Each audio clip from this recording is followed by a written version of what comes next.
So this is the regular copper, clean copper.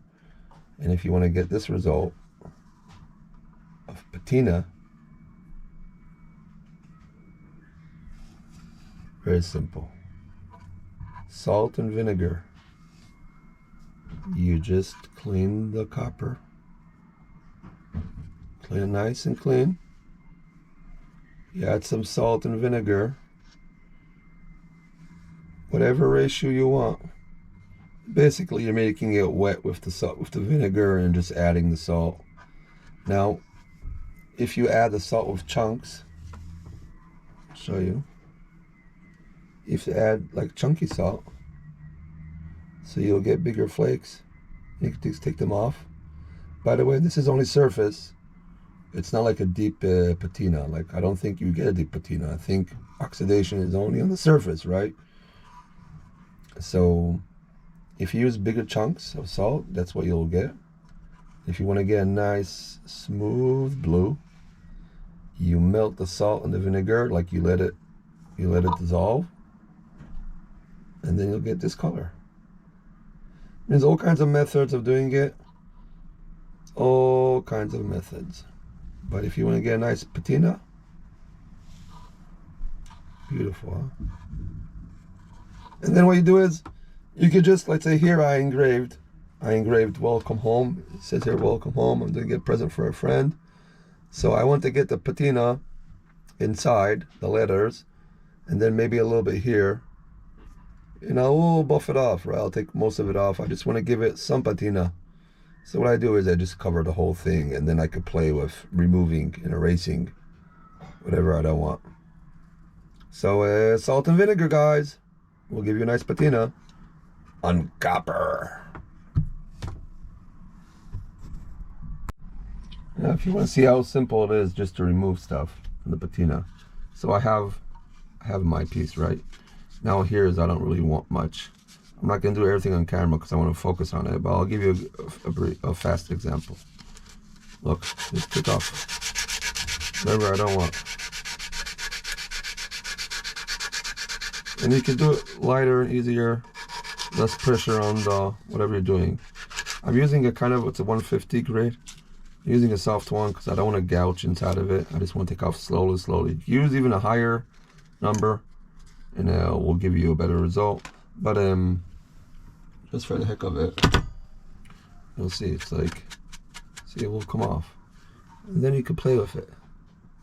See, you can play with it and slowly remove.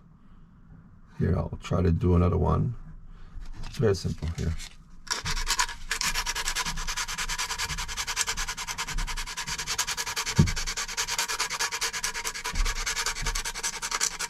I want to leave the patina in the letters.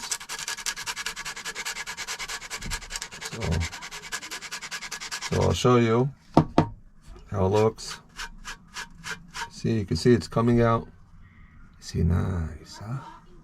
See, it's nice. It's coming out nice. Yeah, keep on doing it. Maybe I'll show the final product.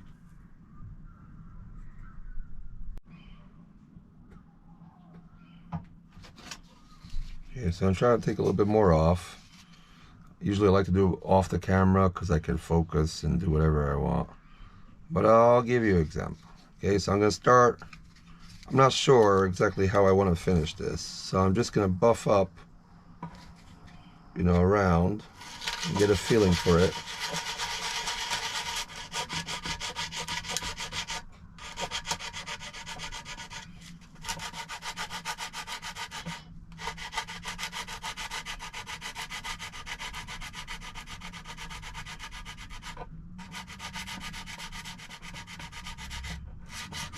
So you can see I could take off more than I need, but I shouldn't because you could always remove it, right? So just start cleaning around and getting an idea, because this patina, it's only surface area. Like if you sand it and get the right and pick the right shape and color you want, and then you just lacquer it, just a lacquer or paint spray it with transparent spray, just to keep everything nice and sealed, that the oxygen won't continue doing its thing and it won't change how you set it. So here I'll just go a little bit more, just so you guys can get a touch, a feel.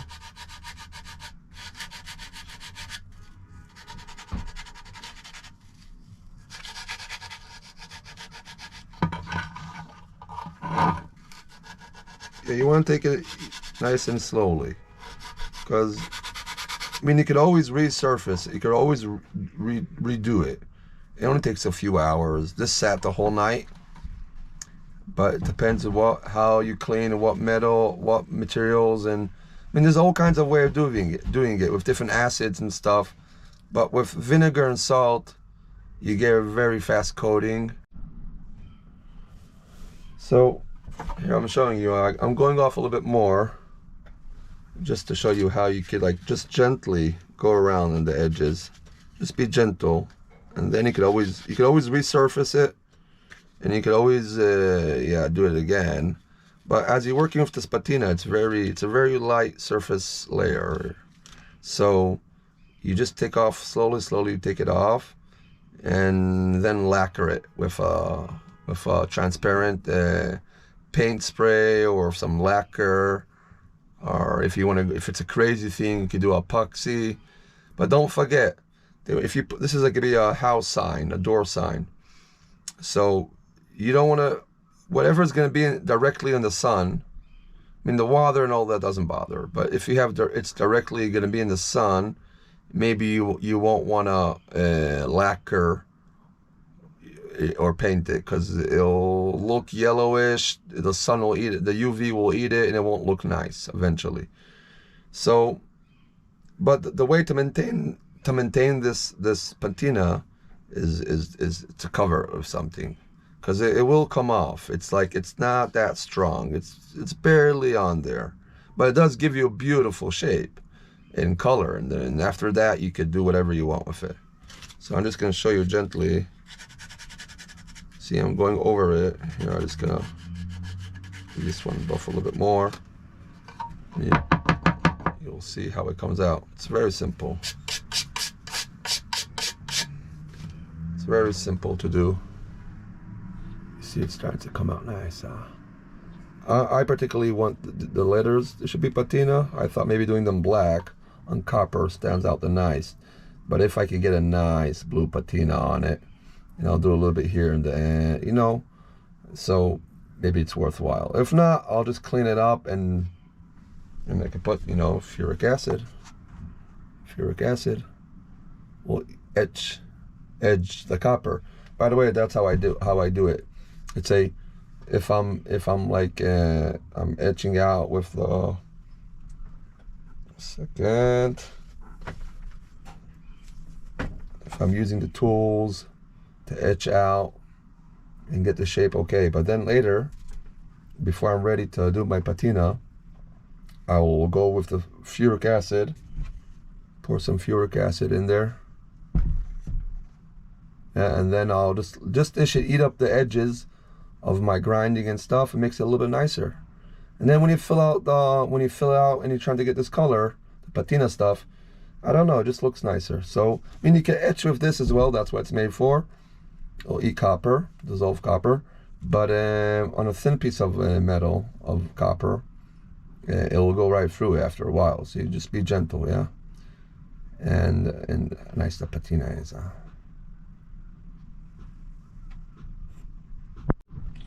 And if you want to do like fine details, here's a 100 piece of paper. I'll just rip off a small piece, because maybe if you're doing little finishes, like little touch-ups, you want to use like a very nice thin and smooth sandpaper, because it won't kill, it won't ruin your layout if you're doing gentle stuff, and also take off the stuff very easy. And it won't be harsh on the it's also good for edges. It won't be harsh on the tools, you see. It won't be harsh on the finish. It won't eat it up. It'll go slowly. I'll show you an example. So clean it right up, but it won't kill the stuff below.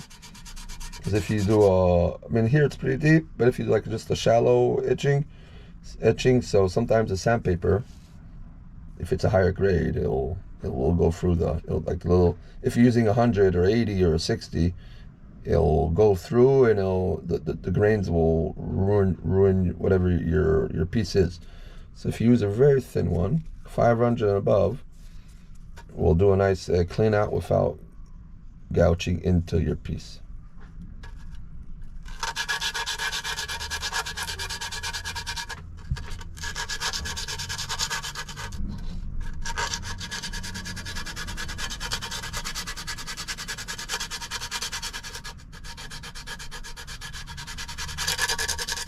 You hear that noise?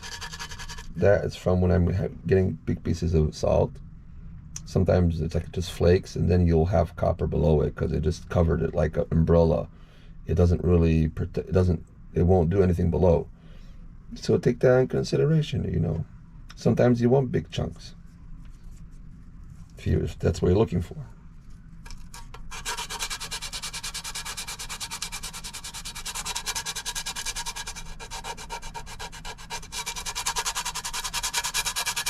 You can hear that.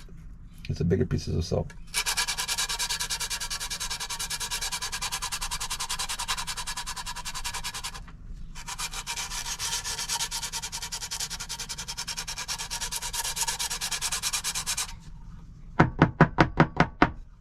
When you're using a brush, use a gentle one because it will take stuff off. It's actually holding on pretty tight. I'm surprised. And for sure, it has a lot to do with how clean you got the product, right? But guys, it's so simple. It's just salt and vinegar. It's like it does its thing, you know what I mean?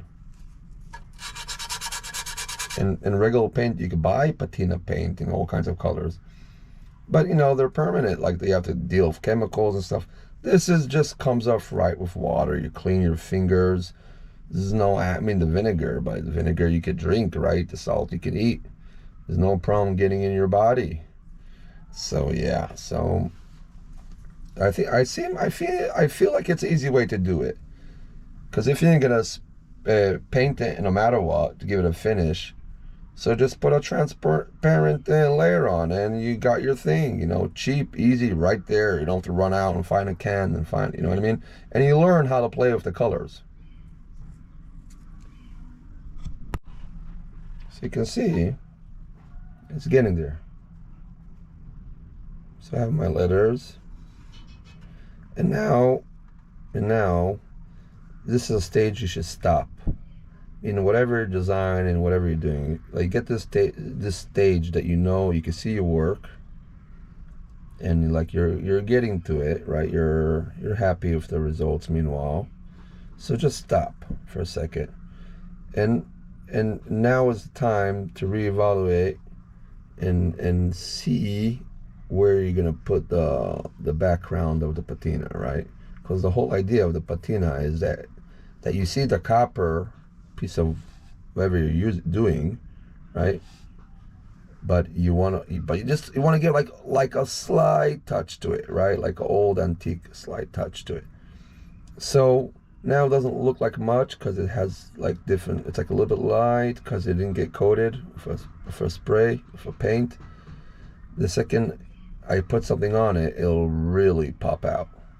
It's like when you put oil on wood, everything, all the grain pops out. So yes, when you get to this stage, just stop and reevaluate and see where you're going to take off more. Because if you clean it too much, then there's only copper, and then you only have a little bit of patina, so people don't really get the picture. You should choose where you're going to leave more and take off the rest. So I'm in that stage. I don't know yet, but we'll see. Yeah, so we're getting there.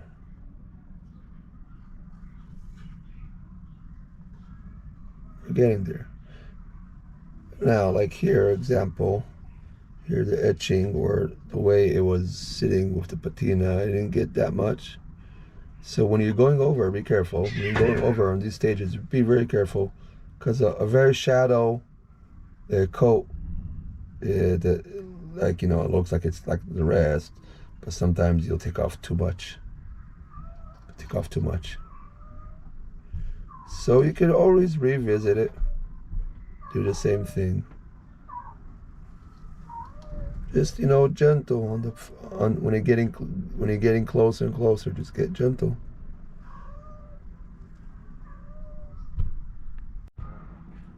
Now I'm gonna go and buff it up a little bit. But if you don't have a Dremel or tools in the house to do it, you can use rags and different stuff. Just it just takes more time. And yeah, take your patience, take your time, and do it right. But you'll see, as I buff up, you'll see like it really, because I don't want to get too close with the sandpaper, right? Because you'll see what it does.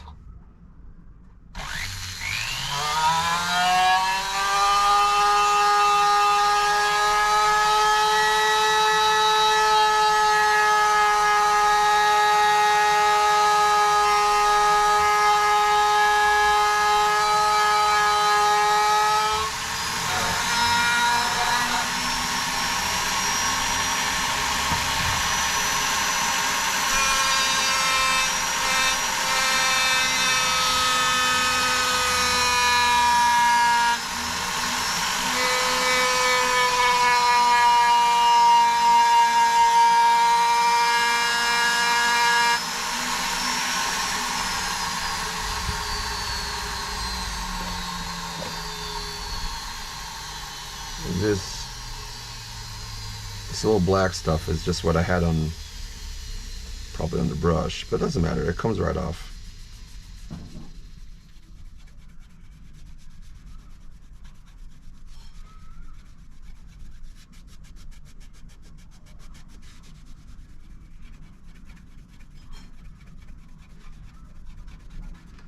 And you can see, start seeing this buffing coming out, yeah. And the patina in there, it looks beautiful. You just gotta put some love, take your time. Start putting some love in it.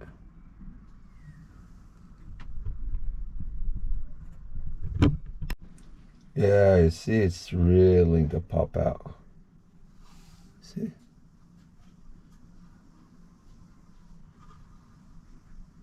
Yeah.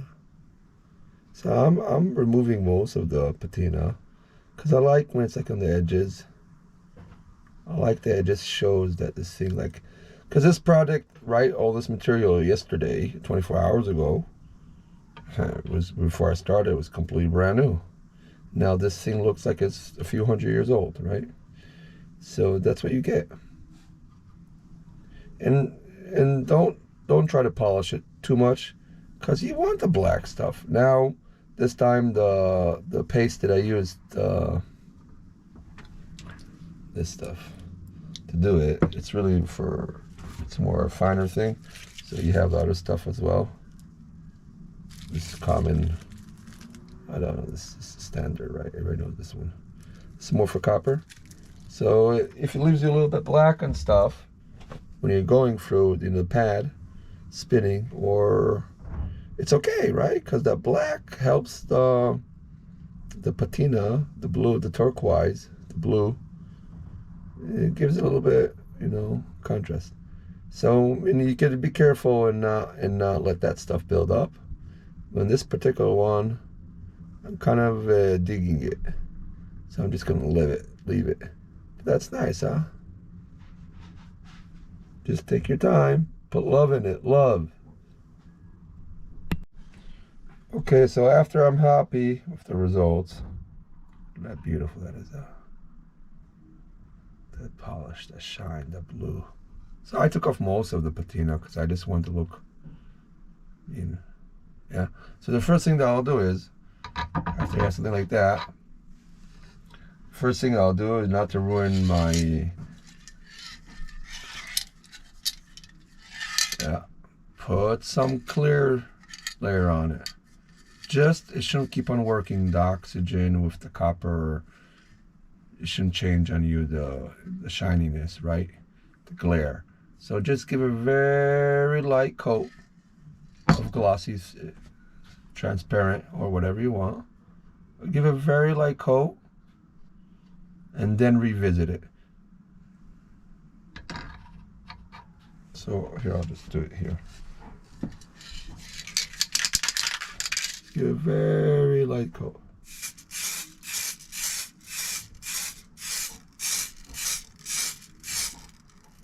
Now the reason you want to give a very light coat and let it sit.